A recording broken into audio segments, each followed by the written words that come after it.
আপনারা দেখছেন একুশে টেলিভিশন।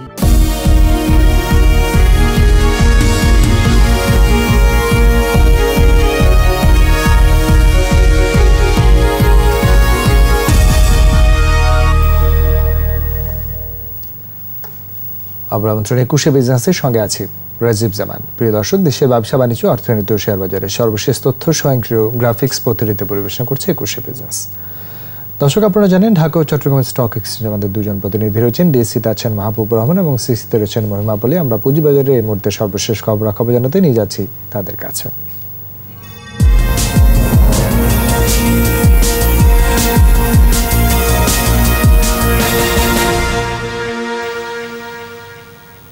রাজীব জামান, আপনাকে ধন্যবাদ।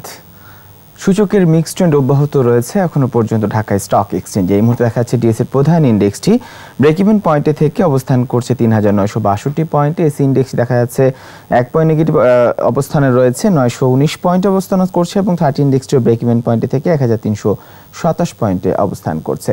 এখনো পর্যন্ত লেনদেন ছাড়িয়েছে প্রায় 25 কোটি টাকারও কিছুটা বেশি। যে কটি প্রতিষ্ঠানের মধ্যে লেনদেন হচ্ছে তাদের মধ্যে দেখা যাচ্ছে 18টি প্রতিষ্ঠান দর বৃদ্ধি পেয়ে লেনদেন হচ্ছে, 13টি প্রতিষ্ঠান দর হারিয়ে লেনদেন হচ্ছে এবং 155টি প্রতিষ্ঠানের দর অপরিবর্তিত রয়েছে। দিনের এই মুহূর্তে টপ ট্রেডে যে প্রতিষ্ঠানগুলো অবস্থান করছে তাদের মধ্যে ফার্মা এইড রয়েছে প্রথম অবস্থানে, দ্বিতীয় অবস্থানে রয়েছে ওয়াটার কেমিক্যাল, এক্সিম ব্যাংক রয়েছে তৃতীয় অবস্থানে। এছাড়া পরবর্তী অবস্থানগুলোতে রয়েছে Beximco pharma, JMI senior medical devices, Linde BD এবং সোনালী আঁশ। এদিকে শতাংশের দিক দিয়ে সবচেয়ে বেশি দর বৃদ্ধি পেয়ে লেনদেন হচ্ছে এমবি ফার্মার। এই মুহূর্তে 8.45% দর বৃদ্ধি পেয়েছে প্রতিষ্ঠানটি। এছাড়া পরবর্তী অবস্থানগুলোতে রয়েছে ফার্মাইড, রয়েছে GMI senior medical devices, Beximco synthetic, Libra infusion এবং এশিয়ান টাইগার গ্রোথ ফান্ড। এদিকে শতাংশের দিক দিয়ে সবচেয়ে বেশি দর হারিয়ে লেনদেন হচ্ছে প্রাইম ব্যাংকের। প্রতিষ্ঠানটি এই মুহূর্তে 2.74% দর হারিয়েছে। এছাড়া পরবর্তী অবস্থানগুলোতে রয়েছে ইন্দো বাংলা ফার্মা, রয়েছে PF first mutual fund, Reliance insurance, power grid, Linde BD এবং আনলিমায়ার। তো এ ছিল ঢাকা স্টক এক্সচেঞ্জের এই মুহূর্তে সর্বশেষ খবরাখবর। এখন চিটাগাং স্টক এক্সচেঞ্জের এই মুহূর্তে সর্বশেষ খবরাখবর জানতে চলে যাব সিএসসি স্টুডিওতে। সেখানে রয়েছে মহিমা পলি। ধন্যবাদ মাহবুব রহমান। আপনাকে জানিয়ে দেব চিটাগং স্টক এক্সচেঞ্জের এই মুহূর্তের খবরাখবর। এবং চিটাগং স্টক এক্সচেঞ্জে এই মুহূর্তে সূচকের কিছুটা ঊর্ধ্বমুখী প্রবণতার মধ্যে দিয়ে লেনদেন চলছে, যদিও লেনদেনের পরিমাণ হয়েছে এই মুহূর্তে ৭১ লাখ টাকা। এবং যে কটি প্রতিষ্ঠানের মধ্যে এখনও পর্যন্ত লেনদেন হয়েছে তাদের মধ্যে বেশিরভাগ প্রতিষ্ঠানের শেয়ারের দর অপরিবর্তিত রয়েছে। 29টি প্রতিষ্ঠানের শেয়ারের দর, যেখানে দর বেড়েছে 8টি এবং কমেছে 7টি প্রতিষ্ঠানের শেয়ারের দর। এদিকে এই মুহূর্তে টাকার অঙ্কে লেনদেনের শীর্ষে অবস্থান করছে মার্কেন্টাইল ব্যাংক। এই মুহূর্তে লেনদেন হচ্ছে 10 টাকা 60 পয়সা দরে। দ্বিতীয় অবস্থানে এক্সিম ব্যাংক রয়েছে, সর্বনিম্ন 9 টাকা দরে লেনদেন হয়ে এই মুহূর্তে 9 টাকা 20 পয়সা দরে লেনদেন হচ্ছে। তৃতীয় অবস্থানে ইবনে সিনা রয়েছে, জিএমআই সিনিয়র মেডিকেল ডিভাইসেস রয়েছে চতুর্থ অবস্থান এবং এই মুহূর্তে গ্রামীণ ফোনকে দেখা যাচ্ছে টপ ট্রেডের তালিকায় পঞ্চম অবস্থানে রয়েছে। এদিকে টপ গেইনার্সের তালিকায় এমবি ফার্মা প্রথমে উঠে এসেছে এবং 8.73% দর বেড়ে লেনদেন হচ্ছে 460 টাকা 80 পয়সা দরে। দ্বিতীয় অবস্থানে GMI syringe and medical devices রয়েছে, এনটিসি রয়েছে তৃতীয় অবস্থানে এবং পরবর্তী অবস্থানে এক্সিম ব্যাংক রয়েছে, পূবালী ব্যাংক রয়েছে, ইবনে সিনা এবং এমআই সিমেন্ট রয়েছে টপ গেইনার্সের তালিকায়। এবং এই ছিল আমার কাছে থাকা চিটাগং স্টক এক্সচেঞ্জের এই মুহূর্তের খবরাখবর।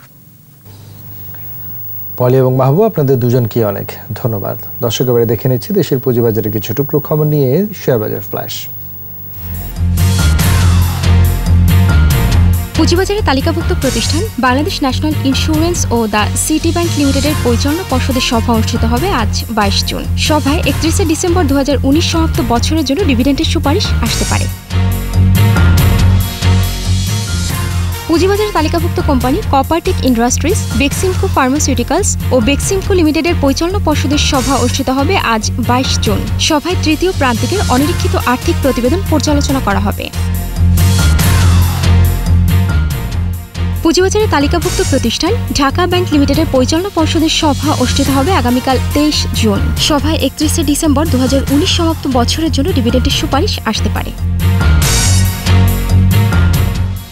পুঁজিবাজারে তালিকাভুক্ত কোম্পানি আর্গন ডেনিমস ও ইভিন্স টেক্সটাইল লিমিটেডের পরিচালনা পর্ষদের সভা অনুষ্ঠিত হবে আগামীকাল 23 জুন। সভায় তৃতীয় প্রান্তিকের অনিরীক্ষিত আর্থিক প্রতিবেদন পর্যালোচনা করা হবে। পুঁজিবাজারে তালিকাভুক্ত প্রতিষ্ঠান আইএফআইসি ব্যাংক লিমিটেডের পরিচালনা পর্ষদের সভা অনুষ্ঠিত হবে আগামী 24 জুন। সভায় 31 ডিসেম্বর 2019 সমাপ্ত বছরের জন্য ডিভিডেন্ডের সুপারিশ আসতে পারে। পুঁজিবাজারে তালিকাভুক্ত প্রতিষ্ঠান আল আরাফা ইসলামী ব্যাংক ও ওয়ান ব্যাংক লিমিটেডের পরিচালনা পর্ষদের সভা অনুষ্ঠিত হবে আগামী 25শে জুন। সভায় 31শে ডিসেম্বর 2019 সমাপ্ত বছরের জন্য ডিভিডেন্ডের সুপারিশ আসতে পারে। পুঁজিবাজারে তালিকাভুক্ত কোম্পানি মেঘনা সিমেন্ট, বিএসআরএম স্টিলস ও বিএসআরএম লিমিটেডের পরিচালনা পর্ষদের সভা অনুষ্ঠিত হবে আগামী 25 জুন। সভায় তৃতীয় প্রান্তিকের অনিরীক্ষিত আর্থিক প্রতিবেদন পর্যালোচনা করা হবে। পুঁজিবাজারে তালিকাভুক্ত প্রতিষ্ঠান ইসলামী ব্যাংক বাংলাদেশ লিমিটেডের পরিচালনা পর্ষদের সভা অনুষ্ঠিত হবে আগামী 27 জুন। সভায় 31শে ডিসেম্বর 2019 সমাপ্ত বছরের জন্য ডিভিডেন্ডের সুপারিশ আসতে পারে। পুঁজিবাজারে তালিকাভুক্ত প্রতিষ্ঠান Rupali bank, premier bank, united commercial bank ও পপুলার লাইফ ইন্স্যুরেন্স কোম্পানি লিমিটেডের পরিচালনা পর্ষদের সভা অনুষ্ঠিত হবে আগামী 28 জুন। সভায় 31শে ডিসেম্বর 2019 সমাপ্ত বছরের জন্য ডিভিডেন্ডের সুপারিশ আসতে পারে। পুঁজিবাজারে তালিকাভুক্ত প্রতিষ্ঠান ট্রাস্ট ব্যাংক লিমিটেডের পরিচালনা পর্ষদের সভা অনুষ্ঠিত হবে আগামী 19 জুন। সভায় 31 ডিসেম্বর 2019 সমাপ্ত বছরের জন্য ডিভিডেন্ডের সুপারিশ আসতে পারে।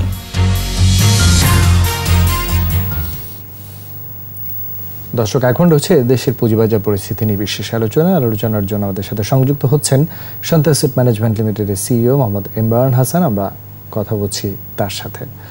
ইমরান, আপনি নিশ্চয়ই আমাকে শুনতে পাচ্ছেন? শুনতে পাচ্ছি। প্রথমেই স্বাগত জানাচ্ছি আপনাকে করোনা পরিস্থিতিতে আমাদেরকে সময় দেওয়ার জন্য, এবং সে সাথে সার্বিক অবস্থান আমরা সকলেই জানি কি পরিস্থিতির মধ্যে দিয়ে আমরা যেতে হচ্ছে। তারপরেও পুঁজিবাজারের অবস্থানটি আসলে একটু যদি তুলে ধরেন। যে পুঁজিবাজারের অবস্থান, আমরা গত মার্চ মাস থেকেই যখন আমাদের দেশে লকডাউনটা শুরু হলো, তখন থেকে আমরা দেখতে পেয়েছি যখন ফার্স্ট কেসটা আমাদের দেশে ডিটেক্টেড হলো করোনা ভাইরাসের, বেশ একটা ভালো কারেকশন হয়েছে, এবং পরবর্তীতে যেটা আমরা দেখেছি যে এসিসি ফার্দার পতন ঠেকানোর জন্য ফ্লোর প্রাইস একটা ঠিক করে দিয়েছে মার্কেটে, যার কারণে মার্কেট এরপর থেকে আর পতন হওয়ার সুযোগটা ছিল না। ইভেন্চুয়ালি যেটা হয়েছে যে তারপর মার্কেট প্রায় 2 মাসের বেশি সময় বন্ধ, এবং যখন ওপেন হলো সেই সময়টাতে আমরা যেটা দেখলাম যে সেভাবে টার্নওভার আমরা দেখছি না। ফ্লোর প্রাইসের কারণে শেয়ারটা পতনের কোনো সুযোগ হতে নেই, কিন্তু টার্নওভারটা আমরা দেখছি যে অনেকটাই কমে এসেছে। এবং গতকাল আমরা যে টার্নওভার দেখেছি, এটা মনে হয় গত 12-13 বছরের মধ্যে, আমি এক্সাক্ট টাইমটা মনে নেই, 13 বছরের সর্বনিম্ন টার্নওভার। তো যেটা আমরা বলতে পারি যে মার্কেটে এখন এভাবে কোনো অ্যাক্টিভিটি নেই। তো ইনভেস্টর যারা, তারা অনেক বেশি প্যানিকড হয়ে গিয়েছে, এবং আমার যেটা মনে হয় এখানে ওভার রিঅ্যাকশন হয়েছে অনেক বেশি। যেটা হয় যে কোনো ক্রাইসিস মোমেন্টে মার্কেট ওভার রিঅ্যাকশন করার একটা টেন্ডেন্সি থাকে। হয়তো অনেক স্টক আছে বা অনেক সেক্টর আছে যেখানে কারেকশন হওয়াটা জাস্টিফাইড, বা যতখানি জাস্টিফাইড তার থেকে আরো বেশি কারেকশন হয়ে গিয়েছে।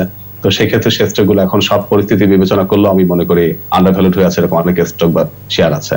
তো আমি মনে করি ইভেন্চুয়ালি ইনভেস্টররা আবার কনফিডেন্স একটা বিল্ড আপ হবে, যেটা আমরা বাইরে মার্কেটে দেখলাম যে গত 3-4 মাস ধরে যেমন ইউএস মার্কেট র্যালি করছে, আর অনেক মার্কেট র্যালি করছে, কারণ তাদের করোনার ইম্প্যাক্টের কারণে মার্কেট একটা একইভাবে ওভার রিঅ্যাকশন হয়েছিল। তো ধীরে ধীরে আবার দেখা গেছে যে মার্কেট রিকভার করা শুরু করেছে। আমাদের মার্কেট সেদিক থেকে একটু পিছিয়ে আছে, কারণ আমাদের ফার্স্ট কেসটা ডিটেক্ট হয়েছে ওই দেশগুলো থেকে অনেক পরে। দ্বিতীয়ত আমাদের মার্কেট মাঝখানে অনেকদিন বন্ধ ছিল। তো আমার যেটা বিশ্বাস, আমাদের মার্কেট আস্তে আস্তে বাইরের মার্কেটের মতো রিকভার ফেজের দিকে যাবে, এটা এখন সময় ব্যাপার। এটা সত্যি যে বৈশ্বিক একটা পরিস্থিতি তো আসলে সব জায়গায় রয়েছে, সেখানে আমাদেরও উতরে যাওয়ার সুযোগ নেই, কিন্তু তারপরেও আমাদের পুঁজিবাজারের লেনদেন, তারল্য, সংকট, এই জায়গাগুলো নিয়ে দীর্ঘ কয়েক বছর ধরেই প্রতিনিয়তই আসলে সব জায়গায় কথা হচ্ছিল। কিন্তু বাজেট রয়েছে, বাজেটে বেশ কিছু বিষয় এসছে, সেগুলো আসলে কতটুকু প্রাণ ফেরাবে বলে আপনার মনে হয়? জি, বাজেটের তো মূল যে বিষয়টা ছিল পুঁজিবাজারের জন্য কালো টাকা সাদা করার সুযোগটা। তো এই কালো টাকা সাদা করার সুযোগটাতে আমরা যেটা দেখেছি, শুধু পুঁজিবাজারের জন্য সুযোগটা নয়, এখানে রিয়েল এস্টেট সেক্টরের জন্য সুযোগ আছে। ইভেন কেউ যদি ব্যাংকে টাকা রেখে সেটা ডিক্লেয়ার করে একই পরিমাণ ট্যাক্সে, সেটাকেও সে সাদা করতে পারবে, অথবা সঞ্চয়পত্র কিনলে হবে। তো আমার কাছে যেটা মনে হয় যে আমাদের দেশে এখন পুঁজিবাজার এবং রিয়েল এস্টেট সেক্টর, এই দুটি সেক্টর একটু স্ট্রাগলিং টাইম যাচ্ছে, অনেক চ্যালেঞ্জের মধ্যে দিয়ে আছে। তো এই দুইটা সেক্টরের জন্য এখন একটু ইনসেনটিভটা স্পেশাল বা বেশি থাকা দরকার ছিল। গভর্নমেন্টের আমি জানি যে এখানে যে ইন্টেনশনটা, যে ওভারঅল তারা চাচ্ছেন যে সিস্টেমে আরো লিকুইড মানি আসো, লিকুইডিটি বাড়ুক, সেটা ব্যাংকিং সিস্টেম হোক বা পুঁজিবাজারই হোক। কিন্তু যেহেতু পুঁজিবাজার এবং রিয়েল এস্টেট সেক্টর এখন বেশি একটা চ্যালেঞ্জের মধ্যে দিয়ে যাচ্ছে, একটা খারাপ টাইম পার করে যাচ্ছে, তো আমি মনে করি এই দুটো সেক্টরের জন্য যদি এক্সক্লুসিভলি কালো টাকা সাদা সুযোগটা থাকতো তাহলে আমাদের বাজারের জন্য, পুঁজি বাজারের জন্য ভালো হতো। তো আমি এটা মাননীয় অর্থমন্ত্রীর কাছে আমার আবেদন যে এই সুবিধাটা যদি শুধু পুঁজি বাজার এবং রিয়েল এস্টেট সেক্টরের জন্য এক্সক্লুসিভলি করা হয়, সেটা পুঁজি বাজারের জন্য। কিন্তু জনাব ইমরান, এখানে বেশ কিছু বিষয়ে আমরা অতীতেও দেখেছি যে অপ্রদর্শী অর্থের ব্যবহার পুঁজিবাজারে রয়েছে, কিন্তু প্রশ্ন হবে কি হবে না, কোন সংস্থা প্রশ্ন করবে কি করবে না, এগুলো নিয়েও নানা দ্বিধাদ্বন্দ্ব রয়েছে। এবং পুঁজিবাজারে ব্যবহার করলে এক ধরনের সিস্টেম, পুঁজিবাজারের বাইরে ব্যবহার করলে এক ধরনের সিস্টেম, এটি বা কেন হবে? সেই জায়গাগুলো আসলে কতটুকু কাজে আসবে বলে আপনার মনে হয়? এবার কিন্তু জনাব রাজীব, আপনি খেয়াল করবেন যে বাজেটের মধ্যে এই জিনিসটা বিশেষভাবে মেনশন করে দেওয়া হয়েছে। আপনি যে ব্যাপারটা বললেন, এই ভয়টায় কাজ করতো যে ঠিক আছে এনবিআর কোশ্চেন করবে না, অন্য কোনো অথরিটি কোশ্চেন করবে কিনা, বা এখন করবে না পরে করবে কিনা। তো এবার এই জিনিসটা আমি ভালো বলবো যে বাজেটে এই কথাটাই খুব স্পেশালি মেনশন করে দেওয়া হয়েছে যে এই ব্যাপারে কোনো গভর্নমেন্ট এজেন্সি কোনো সংস্থাই কোশ্চেন করতে পারবে না, প্রশ্ন করতে পারবেন না। তো আমি মনে করি এটাতে কিছুটা হলো কনফিডেন্স মানে বুস্ট আপ করবে। যদিও আমরা অতীতে কিন্তু খুব একটা ভালো রেসপন্স পাইনি, এর আগে যখন এই সুযোগগুলো দেওয়া হয়েছে দেখা গিয়েছে ওইভাবে, তারপরে খুব একটা যতটা আশা করা হয়েছে আসেনি। বাট এখন পুঁজিবাজারের যে অবস্থা, আমার মনে হয় যে যেটুক আসে সেটুকুই ভালো। আর যদি ওই কনফিডেন্সটা দেওয়া যায় যে আসলে আপনার জন্য কোনো প্রবলেম হবে না ইন ফিউচার, তাহলে আমি মনে করি এই পরিমাণটা আরো বাড়বে। আর বড় যে ব্যাপারটা, পুঁজিবাজারও পারফর্ম করতে হবে। পুঁজিবাজারও আমি যেটা মনে করি যে এখন একটা তলানি বা তলানির কাছাকাছি চলে আসছে, তো এই টাকাগুলো আস্তে আস্তে দেখা যাবে তারা দীর্ঘমেয়াদে যখন প্রফিট পেতে থাকবে তখন আরো বেশি তারা আকর্ষণটা বোধ করবে পুঁজিবাজারে বিনিয়োগ করার। জি ইমরান, আপনি আমাদের সাথে সংযুক্ত থাকবেন। আমরা একটা ছোট্ট বিরতি নিচ্ছি, তারপর আবার আলোচনায় ফিরবো। আশা করছি আপনি আমাদের সাথে থাকবেন। প্রিয় দর্শক, আমরা একটা বিরতি নিচ্ছি, আমাদের সঙ্গেই থাকুন।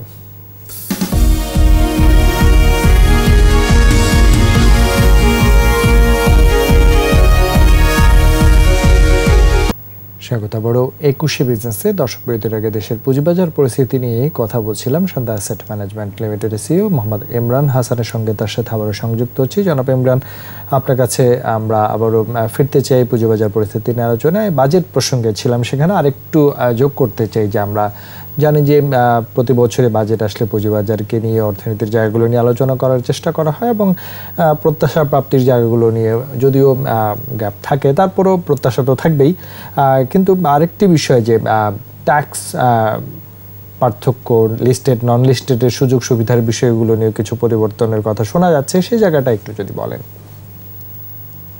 আমরা যেটা জানি যে নন লিস্টেড এবং লিস্টেড কোম্পানির ট্যাক্সের ডিফারেন্সটা হচ্ছে এখন 10%। লিস্টেড কোম্পানি 10% কম ট্যাক্স দিতে হয়। তো এই বাজেটে যেটা প্রপোজ করা হয়েছে যে নন লিস্টেড কোম্পানির ট্যাক্স রেটটা 2.5% কমানোর জন্য একটা প্রপোজাল আছে, আমরা দেখেছি। তো কিন্তু লিস্টেড কোম্পানির জন্য কিন্তু সেম প্রপোজালটা নেই, অর্থাৎ আগের ট্যাক্সটাই থাকবে। তার মানে আগে যে 10% গ্যাপটা ছিল সেটা কমে এখন 7.5% হয়ে যাচ্ছে লিস্টেডের সাথে নন লিস্টেড কোম্পানির। তো যেটা হচ্ছে যে আগে লিস্টেড কোম্পানি যে গ্যাপটা যত বেশি, তার মানে হচ্ছে লিস্টেড কোম্পানি বেনিফিটটা তত ভালো। এখন এই গ্যাপটা যত বেশি থাকবে তত দেখা যাবে যে নন লিস্টেড কোম্পানিগুলো তারা ইন্টারেস্টেড হবে পুঁজিবাজারে লিস্টেড হতে।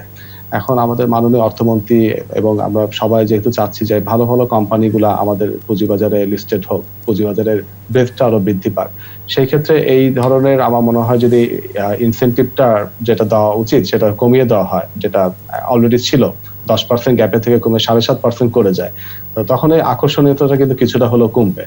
তো আরেকটা ব্যাপার হচ্ছে যে কারণে ট্যাক্স রেট কমানো হয়েছে, আমার যেটা ধারণা যে এখন যে ভীষণটা যে ট্যাক্সের পরিধিটা বাড়ানো, কিন্তু যেহেতু কোভিড-19 এর কারণে অনেক সেক্টরই, বেশিরভাগ সেক্টরই ভালো করতে পারছে না, তাদের উপর ট্যাক্সের প্রেশারটা হয়তো কমানোর চিন্তা করে ব্যাপারটা করা হয়েছে। তো আমি যেটা মনে করি পুঁজিবাজারের কোম্পানিগুলো যেগুলো লিস্টেড কোম্পানি আছে তারাও কিন্তু একইভাবে সাফার করছে এই সিনারিওতে। তো তাদের জন্য যদি কমানো হয় নন লিস্টেড কোম্পানির জন্য, আমি মনে করি লিস্টেড কোম্পানির জন্য কমানো উচিত। সেই দুইটা কারণে মনে করি যে একইভাবে এখানে যদি বিবেচনা করেন মাননীয় অর্থমন্ত্রী, তো সেটা। জনাব ইমরান, আপনি যেমনটা বলছিলেন যে আমরা পুঁজিবাজারে সবসময় বলছি যে ভালো প্রতিষ্ঠিত কোম্পানিগুলো তালিকাভুক্তির অবস্থান নিয়ে প্রতিনিয়ত আমাদের প্রত্যাশা থাকে, এবং যারা তালিকাভুক্ত আছেন, আমি গভর্নমেন্ট অনেক ভালো শেয়ার আমরা আগে দেখেছি যে বিনিয়োগকারীদের বেশ আগ্রহের জায়গাগুলো ছিল, পারফরমেন্সও তেমন ছিল, কিন্তু ইদানিং কালে এসে কিন্তু আমরা সেরকম জায়গাটা দেখছি না। এর পেছনের কারণগুলো আপনি কি মনে করেন?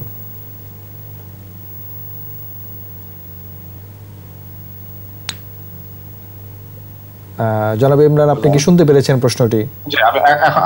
আবার একটু বলবেন। আমরা যে প্রশ্নটি আপনার কাছে জানতে চাচ্ছিলাম যে ভালো অনেক প্রতিষ্ঠিত কোম্পানি কিন্তু পুঁজিবাজারে তালিকাভুক্ত আছে, গভর্নমেন্টের অনেক ভালো শেয়ারও আছে, সেগুলোর প্রতি আগ্রহ অনাগ্রহর জায়গাগুলো আসলে বেশ পরিবর্তন দেখা যাচ্ছে, সেই জায়গাটি আপনার মতামত কি? জি, এটা সুন্দর প্রশ্ন করেছেন। মানে এই ইস্যুটা আমরা অনেকদিন ধরেই ফেস করে আসছি। তো ইনফ্যাক্ট আমি আমার একটা এক্সপেরিয়েন্স যদি বলি, বা বেশ কয়েক বছর আগে আমি কিছু ফরেন ইনভেস্টরকে যখন মিট করি, তো তখন তারা বলল যে তারা কোনো গভর্নমেন্ট স্টকে ইনভেস্ট করতে আগ্রহী না। তো আমি বেশ সারপ্রাইজিংলি বললাম যে এত ভালো বিজনেস মডেল, এত ভালো ভ্যালুয়েশন থাকার পরও কেন আপনারা আগ্রহী না? তো তাদের যে অ্যান্সারটা ছিল, যেটা আমি দেখলাম যে আসলে লজিক্যাল, রেশনাল, তারা বললেন যে গভর্নমেন্ট কোম্পানিগুলোতে পলিসি রিস্কটা খুব হাই। আচ্ছা, বিশেষ করে মানে সিদ্ধান্তের পরিবর্তনগুলো সিদ্ধান্তের পরিবর্তন খুব বেশি আর কি। বিশেষ করে কান্ট্রি লাইক বাংলাদেশ, আমাদের মতো যারা এখন আমরা যারা ডেভেলপ করছি, পুরোপুরি ডেভেলপ স্টেজে যেতে পারি নাই, মাইনরিটি শেয়ার হোল্ডারকে নিয়ে আমরা কম চিন্তা করছি, সেখানে রিস্কটা খুব বেশি।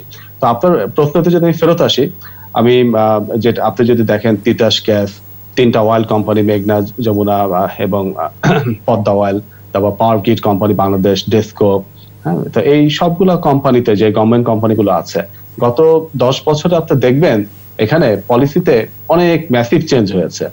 আনফরচুনেটলি বেশিরভাগ চেঞ্জ, যে পলিসি চেঞ্জ গুলো হয়েছে, এটা হচ্ছে মাইনরিটি শেয়ার হোল্ডার, মানে গভর্নমেন্টের বাইরে যে শেয়ার হোল্ডার যারা আছে তাদের জন্য ক্ষতিকর, কোম্পানির জন্য ক্ষতিকর। তিতাসের আমরা দেখেছি ডিস্ট্রিবিউশন মার্জিন হঠাৎ করে ম্যাসিভ কাট ডাউন করে ফেলা হয়েছে। এখন আমরা ডেসকোতে আমরা দেখেছি যে তার যে মার্জিনটা ছিল, সে মার্জিনটা কমে আসছে। পাওয়ার গ্রিডে আমরা দেখেছি যে শেয়ার হঠাৎ করে ইস্যু করার, গভর্নমেন্টের কিছু টাকা সেখানে লায়াবিলিটি হিসেবে আছে, কিভাবে এটাকে ট্রিট করবে, এরকম বেশ কিছু ইস্যু রয়ে গেছে। অয়েল কোম্পানিতে গুলো তার এখন টাইম টু টাইম অনেক ইস্যু দেখেছি। তো এই যে এই পলিসি রিস্ক গুলা, যখন কোনো পলিসি চেঞ্জ করা হয় গভর্নমেন্টের লেভেল থেকে, ব্রড লেভেল থেকে চিন্তা করা হয়, কোম্পানিটা যখন লিস্টেড থাকে, আমি তখন মনে করি যে এখানে মাইনরিটি শেয়ার হোল্ডার যারা আছে তাদের কথাটা ভাবা খুবই জরুরি। এমন একটা স্টেবল ডিভিডেন্ড পলিসি থাকা উচিত, যাতে শেয়ার হোল্ডাররা বুঝতে পারে যে আমি এইখান থেকে, এই কোম্পানি থেকে এরকম আমি একটা ডিভিডেন্ড পাবো। নর্মালি ইউটিলিটি কোম্পানিগুলোর ডিভিডেন্ড একটা দেখা যায় স্টেবল, মোরালেস স্টেবল থাকে। তো সেই জিনিসগুলো কিন্তু আমাদের এখানে নেই। এবং রিসেন্ট আপনার আরেকটা ইভেন্ট দেখেন, বেশ কয়েক মাস আগে যখন গভর্নমেন্ট বললেন যে যে যে টাকাগুলো আছে রিজার্ভে কোম্পানিগুলার, সেগুলো হচ্ছে গভর্নমেন্ট তার ফান্ডে ইউজ করবে। এখন এই যে ফান্ডে ইউজ করবে, তো সেই টাকাগুলো থেকে তো তারা এফডিআর করে বা বিনিয়োগ করে একটা রিটার্ন পাচ্ছিল কোম্পানিগুলা। এখন সেই টাকাগুলো কি হচ্ছে এটা কিন্তু আমরা শিওর না। তো অনেক কোম্পানি ছিল যে তার এখান থেকে এফডিআর ইনকাম, এটা ম্যাসিভ ইনকাম ছিল। তো এখন সেই ইনকামটা বন্ধ হয়ে গেল, গভর্নমেন্টকে কিছু রিটার্ন দিবে নাকি দিবেন, আমাদেরকে পুরো একটা গ্রে এরিয়াতে থাকছে বিনিয়োগকারীরা। তো আমার কাছে যেটা আমি মনে করি যে গভর্নমেন্ট যদি এই ব্যাপারে একটু মনোযোগী হন, যে মাইনরিটি শেয়ার হোল্ডারের রাইটটা সবসময় চিন্তা করা হয়, তো এখানে কিন্তু সুপার বিজনেস মডেলের অনেকগুলো কোম্পানি আছে যাদের মনোপলি বিজনেস এবং ম্যাসিভ গ্রোথ প্রসপেক্ট, এবং এটা যদি গভর্নমেন্ট এই বিশ্বাসটা অর্জন করতে পারে বিনিয়োগকারীর কাছ থেকে, যে এখানে হঠাৎ করে এমন কোনো পলিসি চেঞ্জ করা হবে না যেটা বিনিয়োগকারীর জন্য ক্ষতিকর, আঘাত করে না, তখন গভর্নমেন্ট চাইলে অনেক আরো গভর্নমেন্ট প্রতিষ্ঠানকে পুঁজিবাজারের মাধ্যমে ফান্ড রেজ করতে পারবে এবং একটা ভালো ভ্যালুয়েশনে সেগুলোকে পুঁজিবাজারে নিয়ে আসতে পারবে। আমি বিশ্বাস করি যে আগে বিভিন্ন সার্কামস্টেন্সে এগুলো করা হয়েছে, বাট এখন থেকে আমি আশা করি যে গভর্নমেন্ট এই ব্যাপারে অনেক মনোযোগী হবেন এবং চিন্তা ভাবনা করে এরকম ডিসিশন চেঞ্জ করবেন। আমরা জানি যে আমাদের নতুন নিয়ন্ত্রক সংস্থা দায়িত্ব নিয়েছেন, বিশেষ করে যে জায়গাটা আপনি কথা বলেছেন, আমরা পুঁজিবাজারে বিনিয়োগ আনতে চাই, বিদেশি বিনিয়োগ আকৃষ্ট করতে চাই, কিন্তু আকৃষ্ট করার জায়গাগুলো, প্রতিবন্ধকতাগুলো কি কি কি কারণেই আমরা সেগুলো পারছি না, সেগুলো যদি আমরা ফাইন্ড আউট করতে পারি নতুন কমিশনের কাছে, অবশ্যই আমরা প্রত্যাশা রাখবো সেই জায়গাগুলো তারা ত্বরান্বিত করবেন। পুঁজিবাজারের বিনিয়োগ পরিস্থিতি স্বাভাবিক পর্যায়ে নিয়ে আসার জন্য অবশ্যই একটি চ্যালেঞ্জিং সময় আমরা পার করছি, কিন্তু তারপরেও নতুন কমিশনের কাছে নতুন প্রত্যাশা তো থাকবেই, সেই প্রত্যাশাও রাখছি। আপনাকে অনেক ধন্যবাদ আমাদেরকে সময় দেওয়ার জন্য। আপনাকে ধন্যবাদ, একুশে ধন্যবাদ। প্রিয় দর্শক, এতক্ষণ দেশের পুঁজিবাজার পরিস্থিতির নানা দিক নিয়ে কথা বলছেন শান্তাসের ম্যানেজমেন্ট লিমিটেডের পরিচালক জনাব ইমরান হোসেন। আমরা তার সাথে কথা বলছিলাম। দর্শক, এবারে নিচ্ছি আরও একটু বিরতি। বেলা 12:30 আবারও ফিরে আসবে একুশে বিজনেসে। ততক্ষণ আমাদের সঙ্গেই থাকুন।